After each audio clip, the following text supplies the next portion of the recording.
harder than they are, given the... Oh. Ah, right, you could have gone forward and then to the right. They seem harder than they are, given what you know in advance.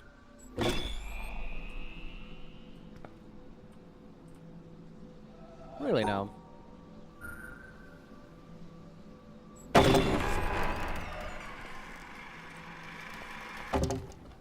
Woo!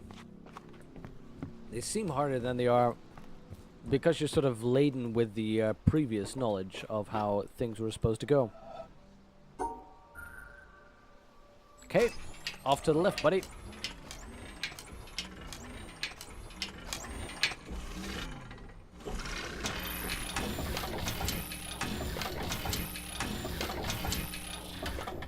Oh.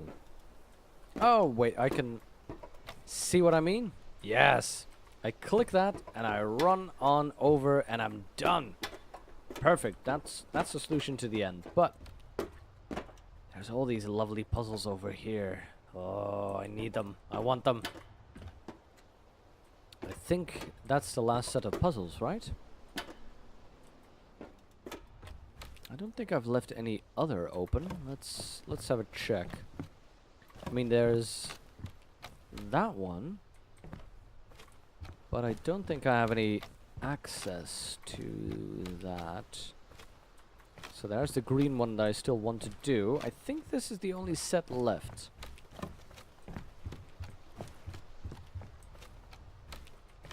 Yeah, I think that's the only set left. Tetris Hell or Tetris Haven, depending on your liking of the mechanic. Oh, for the green one, you mean? I mean, I already did that one. That section is all solved. See? Laser upwards. But, let's get that one going.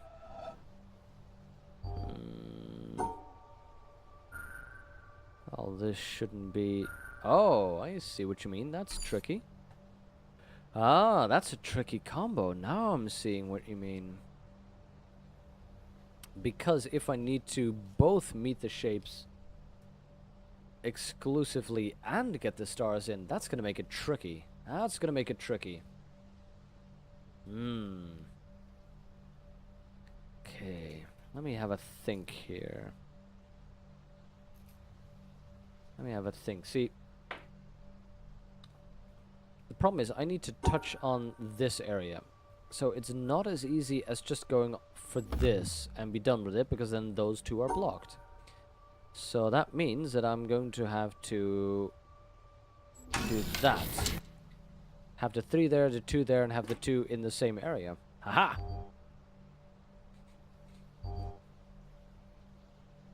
So that means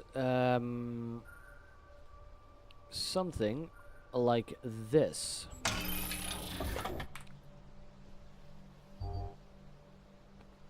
I can dig that mechanic. I like that.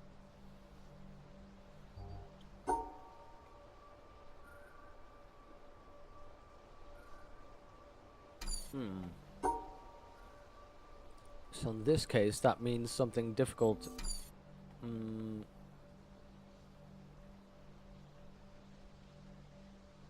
Because I need to pay attention to my rotation. And in this case, I can rotate this one up there. I wonder if that means that I can rotate it like that and then have that one open, so that it would be basically this shape.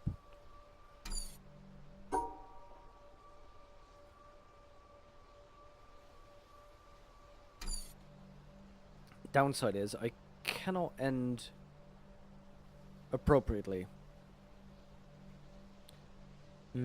I don't think there's a way for me to... Is there? Oh, yep. I just need to think the other way around here. Now this one though, hello, that's tricky.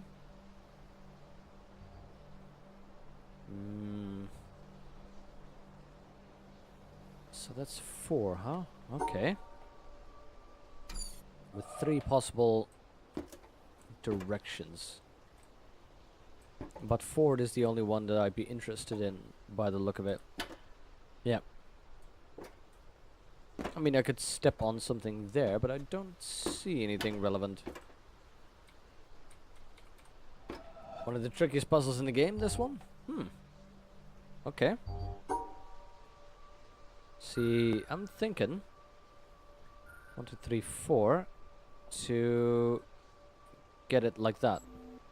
Problem is that these are now connected, yeah. This does get you the shape that you need.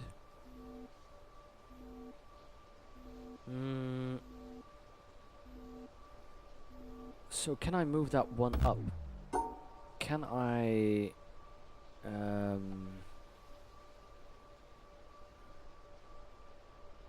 move it like this? Now that puts me with 4 and also doesn't give me the right shape.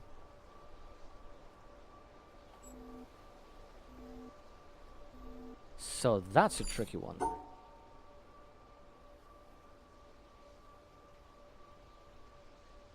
I could 1, 2, 3, 4 try and reach this. Now what's the problem here? I have 4 in the actual shape. Oh, now we're getting somewhere. This is getting tricky.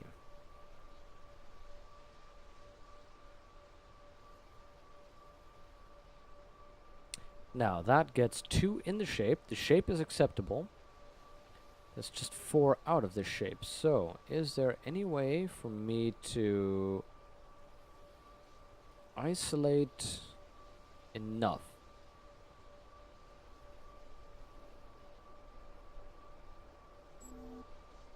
Still gonna get 3 in there.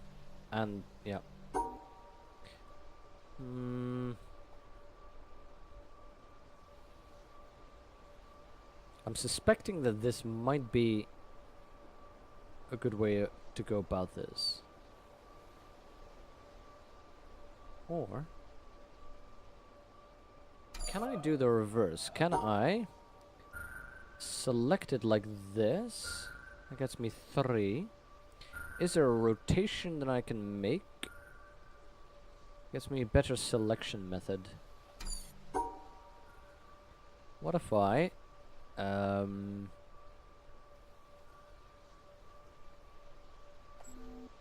gets me 3 and 3. That is a useless one. So this by necessity will always grab me 3. Now this will just grab me 2, which is good, but it leaves me with no ability to isolate the other 2.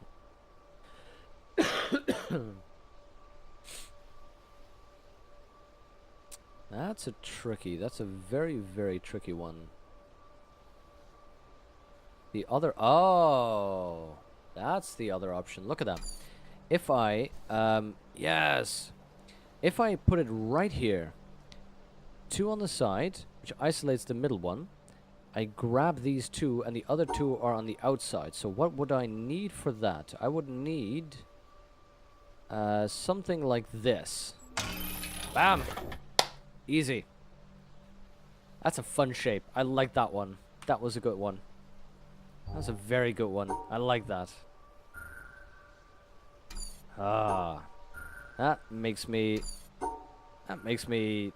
your heart pump a little bit faster in trying to figure out something cool.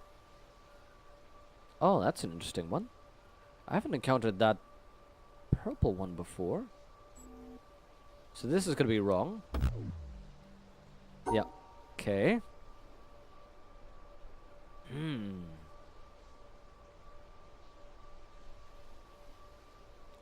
I wonder if I can combine these. Let's have a look. What if I go around? Now this is one shape. I could combine that one. So what if I... No, that's not a right shape. Now, the other one is, let's say I put the, oh, I get it, I get it. I could combine that purple one with one of the other shapes. So how would I do that? I'd keep that purple one.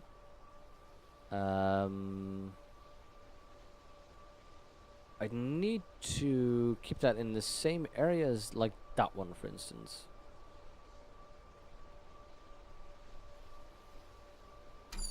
So what if I manage to combine these like that? What if I do this?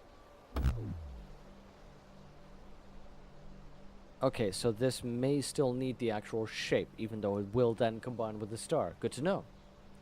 Welcome back, Obi-Wan. Welcome back. Pasta is indeed a delicious treat. So, oi, get back in there. And to think, fellas, that this is not even one I need to solve, actually.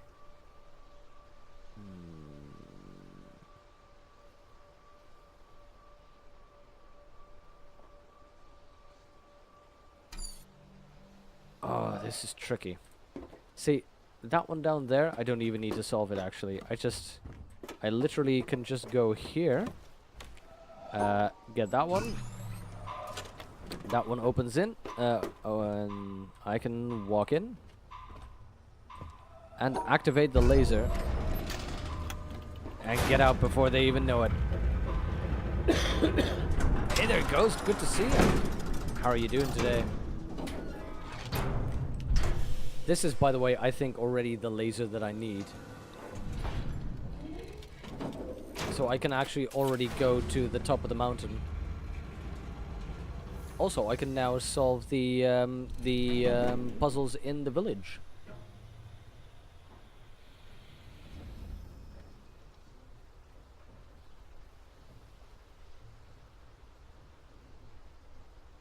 Come on, laser.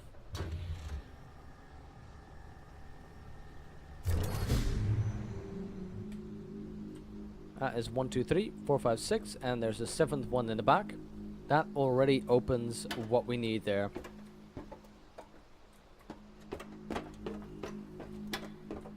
Still though, I'm bothered by the fact that we haven't solved this one yet.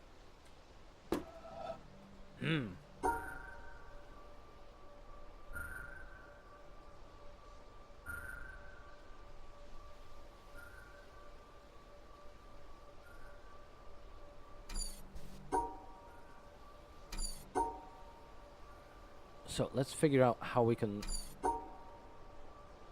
get this one done.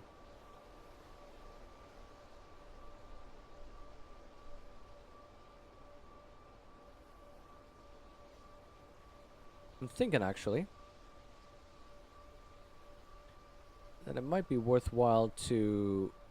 No, I was thinking trying to sort of get around that one. One laser is changing color. Vanen, I think they all sort of oscillate frequencies. Let me check. Let's keep an eye. See, they all oscillate a little bit, see?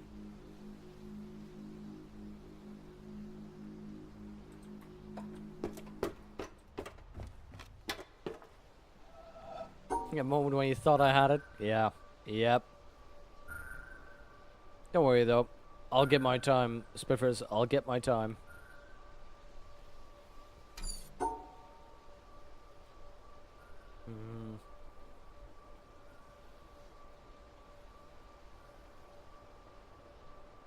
I had that, I have the idea that I'm getting close though. Eating a yogurt, Ghost. Delicious. I need to get myself another yogurt as well. I am in the disastrous situation of being all out of yogurt.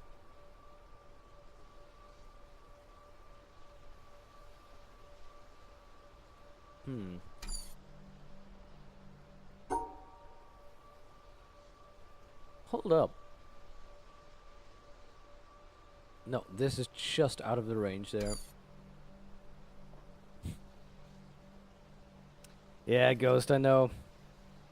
I know. Isn't it just great? I'm still coughing a little bit every now and then. That's why I'm constantly eating licorice right now. Just to see if I can keep it up again. So, here's my issue right now.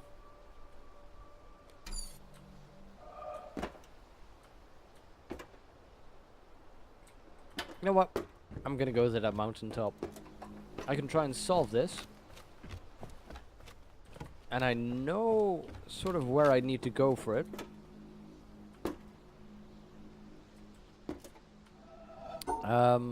Or at least I have an idea of what direction to go to, but I want to see what's on the mountaintop.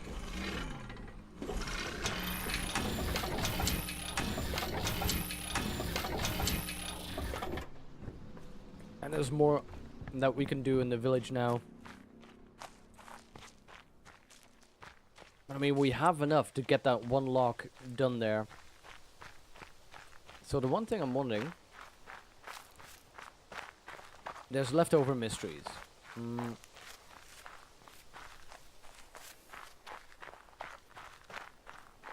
Let me think. What we have left over. Well, there's one puzzle over there, but I'm not too bothered about that one. There's the archaeological dig. Is there a puzzle over there? That's the archaeological dig. That's one. That's something that we can still do. The archaeological dig back there in the desert. There's the village that we can start solve. We can start solving the village. So that's 2. And there's the bit underneath the mill. That's also 1. We should be able to open some more doors in there right now. And of course now there's this one. I'm suspecting actually that this is ending stuff. So I'm very much interested to see what this is going to be. Oh, there we go. This is a good view, by the way. So yeah, just to demonstrate to you, that in the back there. You see that little desert thingy over... There we go, here. That's where the archaeological dig is that I want to go to. Then we have the village over there that I want to go to. And right next to it over there is the mill, below which there are interesting things to find. The ship also has a couple of more puzzles that I haven't solved, but oh, hello. Up there, you go around every hour and a half.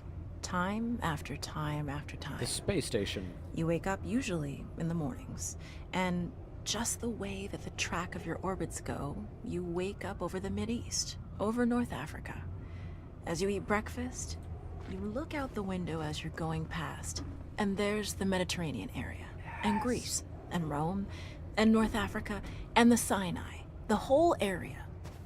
And you realize that in one glance, that what you're seeing is what was the whole history of man for years. What would that be, Neil Armstrong? The cradle of civilization.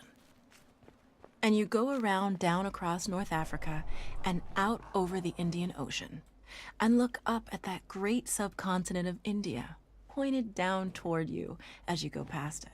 And Ceylon off to the side, Burma, Southeast Asia, out over the Philippines, and up across that monstrous Pacific Ocean.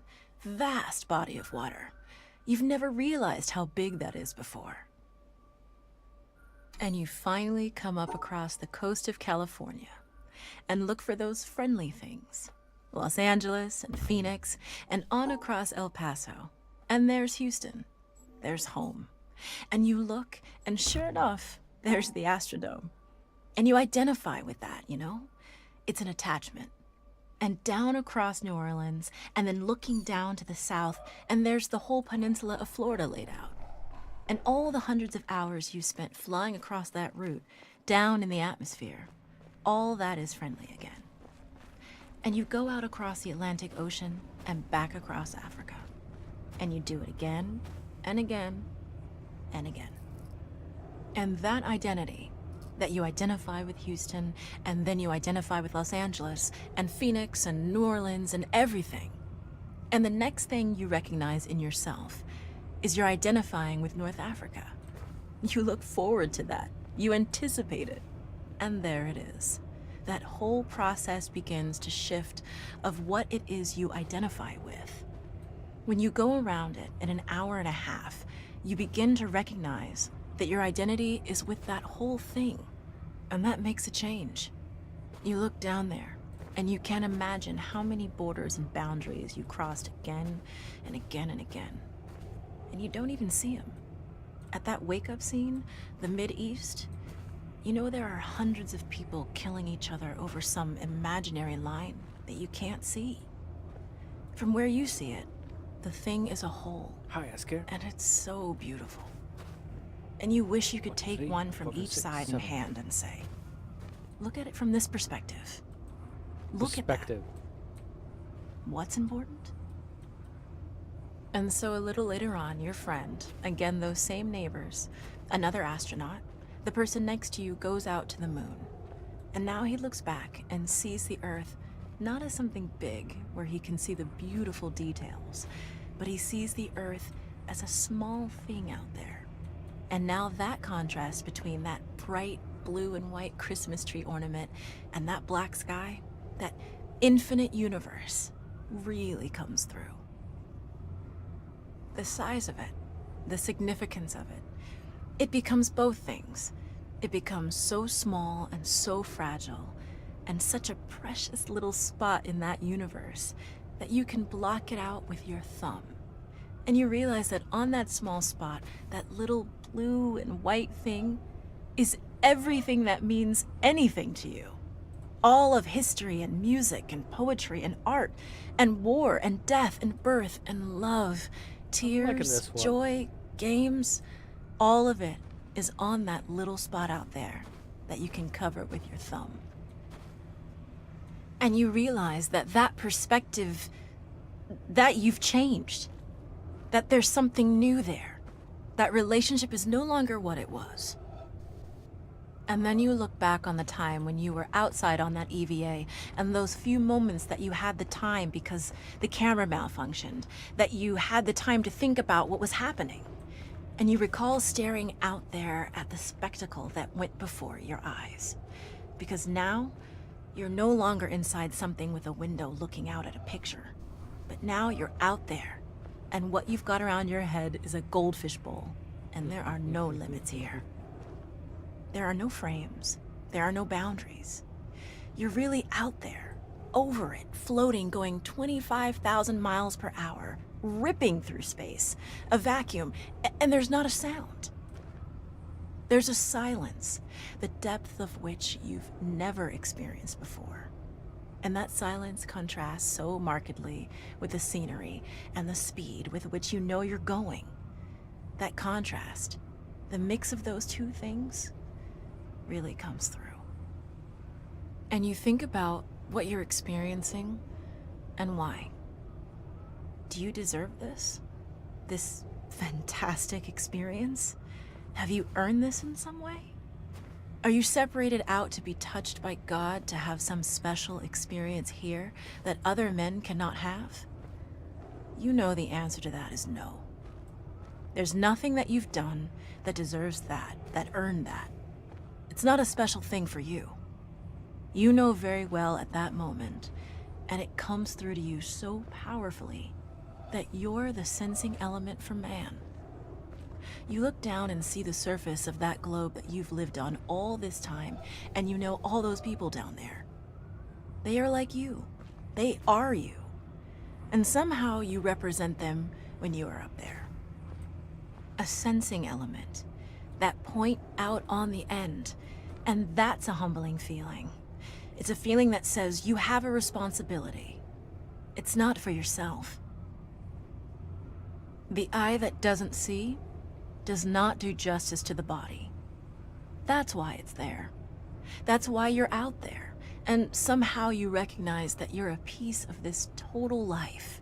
You're out on that forefront and you have to bring that back somehow. And that becomes a rather special responsibility. It tells you something about your relationship with this thing we call life. And when you come back, there's a difference in that world now.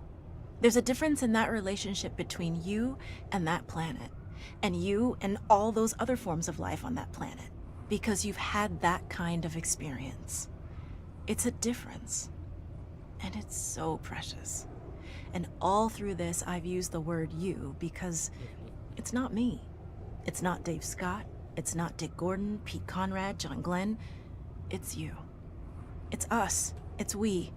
It's life. It's had that experience. And it's not just my problem to integrate. Absolutely. It's not my challenge to integrate, my joy to integrate. It's yours. It's everybody's. Russell Schweikart, 1975. Russell Schweikart. Nice. Very nice. And yep, Maiden. Very good quote. Long quote, but that's okay with me. And indeed, Asker, every frame could double as a wallpaper, couldn't it just? Yeah, I like the quote because it focuses again on perspective, and in this case, something that nearly all astronauts have echoed, that going out there and being in an orbit just changes them, just integrally, just centrally, fundamentally. And that's a really interesting one as well. And very good to have it on this point, with that woman looking at perspective over here and perspective down there. It's very well placed. Okay. Okay, laser time. I'm thinking this gets us to game solution potential number 1.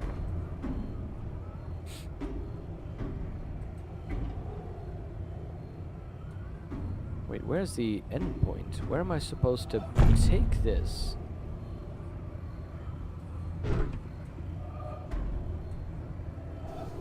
Oh, hello. Where am I supposed to... Am I supposed to connect it to you? Oh, no, wait, that's the end. Oh, look at that, look at that. Where... If I turn it on, it gets a connection on the other end. So that means that that connection... Is that even possible? Yeah, it's all perspective. If I start here, I open something over there. Now that I could potentially do. Wait, why is that not a proper solution?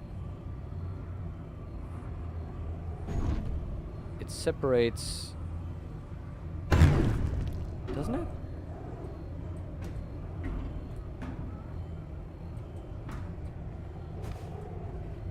Wait, what's going on here? So do I need to activate that one?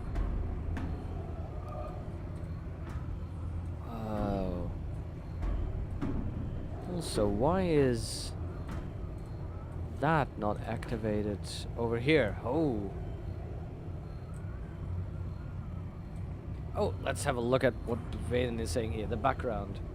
Russell Louis Rusty Schweikart, also Schweikart, is an American astronaut engineer, former business executive, selected in 633rd Astronaut Group, lunar pilot module for 69 Apollo 9.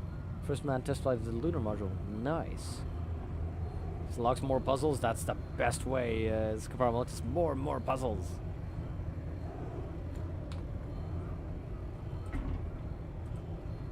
But yeah, no spoilers. Hey, there's Summeron.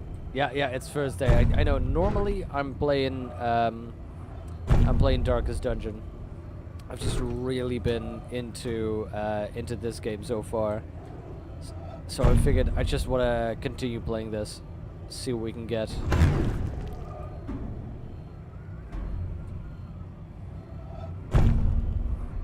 This one I can get, by the way, because I'm not blocking off the black one. But it's also not telling me that that is wrong, actually. See, I can